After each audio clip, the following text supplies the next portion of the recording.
we were to make a perfect handheld with an OLED display up to 144Hz and VRR with it, an AMD Z2 Extreme chip, and let's add a 32GB of RAM to it, we will get the Lenovo Legion GO 2.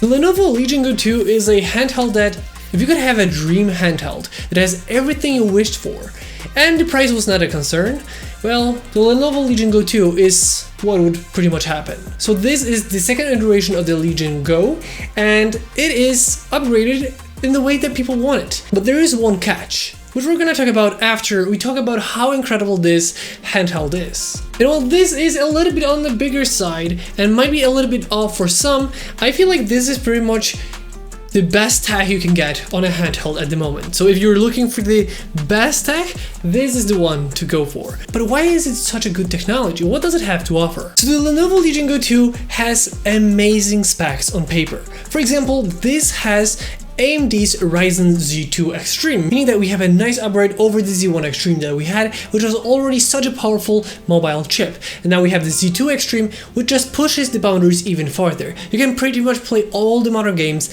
at really nice settings on this device because of that Z2 Extreme chip. But that is not all. It also has 32GB of RAM, meaning that this, with 32GB of RAM and that Z2 Extreme chip, are just such an incredible combo. You can pretty much play all the modern games at beautiful settings, and it really is such a powerful device that is still a handheld device.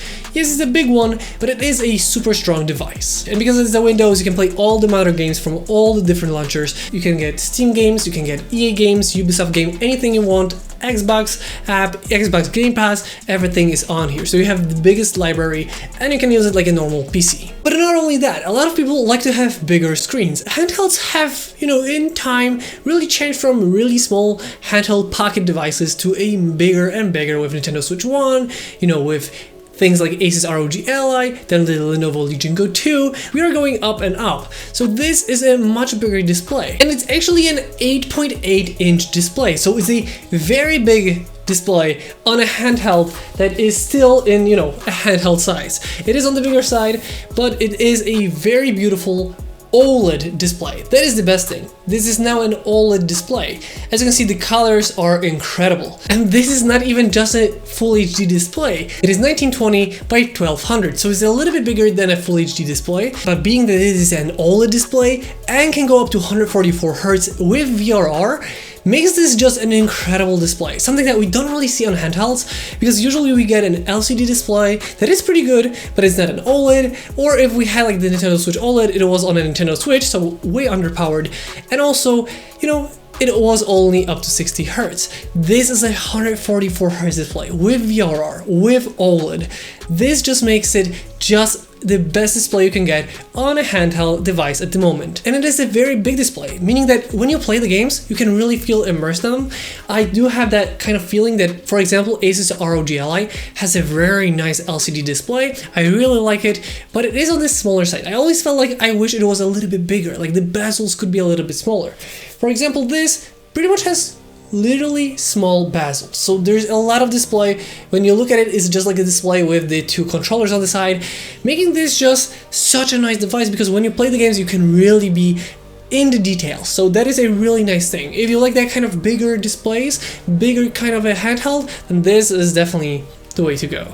And also, just the way it is made, you could really use it like a substitute for your PC in a way, because you still have all the bells and whistles of a Windows-based PC. This is basically a Windows-based PC in the body of a console. So because of that, it just is that kind of a nice sweet spot, because it's still a a working PC, but it is in the body of a console. But that is not all that it has to offer, because this display is also very bright, and because of that it is just such a joy to use, because it's bright, the contrasts are amazing, the colors are incredible, and it's a really big display. So overall it just feels so good in hand when you play games on it, and because it's AMD's Z2 Extreme with 32GB of RAM, you can really play pretty much any game you want on this and really take advantage of this console. So it's like a really powerful device that can just play all the games and look beautiful doing that.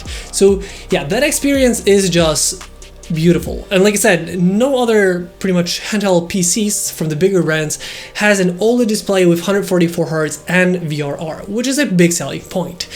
But this is still not all that it has to offer. It is on the bigger side, and it even has a kickstand on the back. If you look at this, we have like the kickstand, so you can put it around if you wanted to put it on your desk.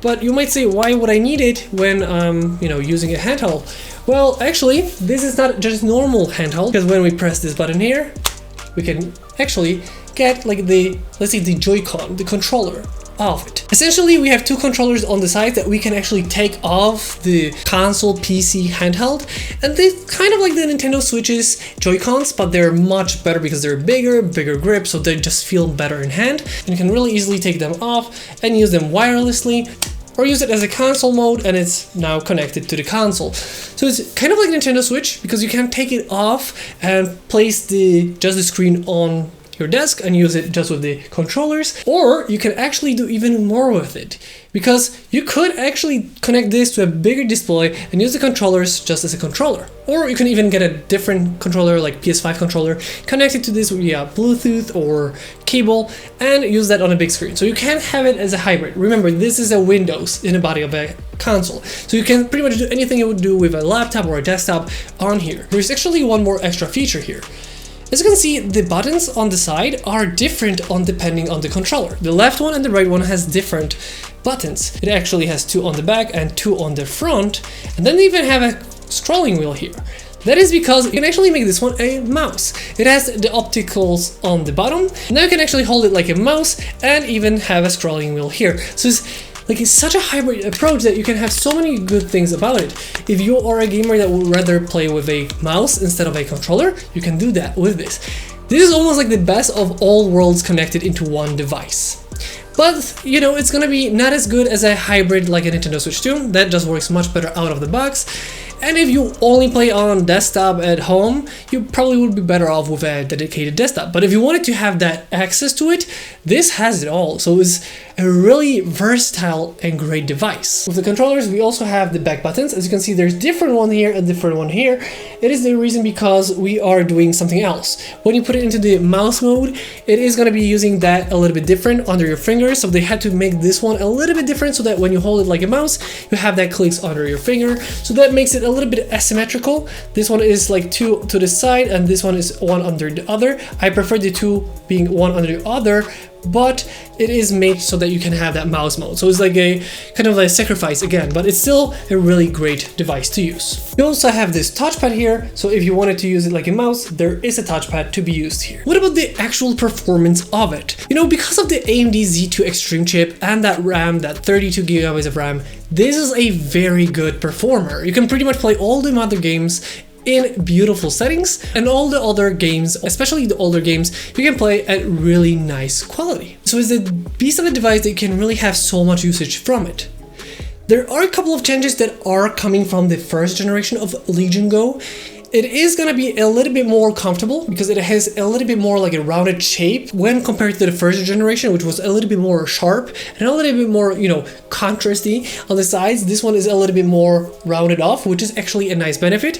Also, the screen is much nicer. It is an OLED display rather than an LCD, so it's a much better display. And we also have more performance because of the Z2 Extreme chip and the 32 GB of RAM, which is more than we had on the Legion GO. But with all of that said, it is a great device. Like, I am loving what it has. I would say the worst part about it is gonna be the speakers once again. The reason for that is they're on the top here, so when you're playing the games, they go a little bit to the top. Other consoles usually have them to the front, which just sounds a little bit better, but that is a sacrifice they had to go with because they wanted to have that beautiful screen on the front. So it kind of is like a trade-off. I mostly play on this while traveling with headset, so it doesn't really make any difference for me. But if you're looking for a great, you know, audio, this is not gonna be the best one. Like, this is probably the worst part about it, but other than that, it is incredible. Like, even the audio is gonna be really good. Overall, it is a great device to use. There is one thing that we have to talk about when I'm talking about this, because the performance is incredible, but there is one thing the price. This is probably the most expensive handheld you can find on the market, especially like the bigger brands. And the problem with that is, if you're looking only for a handheld and you just want to get the best that you can get, this is it, you can get it. But if you're looking at the price of it, it is really pricey. So you could probably get like a Steam Deck OLED, a PlayStation 5, and still have plenty of money to spend on games and accessories, where this is gonna cost way more. For example, in Poland, this costs about as much as maybe 2-3 PlayStation 5s or couple Steam Deck OLEDs. So at this point, I would rather get a PS5 and a Steam Deck OLED or other console like Nintendo Switch 2. But that is the big but here, because this is such an incredible in terms of tech that you can't you have to understand it is priced as it is because of how good it is, and how this is like pretty much the wish list of what we would like on a handheld. But at the same time, you have to understand that this is gonna be a lot to pay for a handheld. So it's like a really expensive thing, but at the same time, really, really good thing. And that is what I think is incredible. There's a little bit asterisk, which is the price. But if you're not looking at the price, this is the best you can get. This is pretty much the top of the top.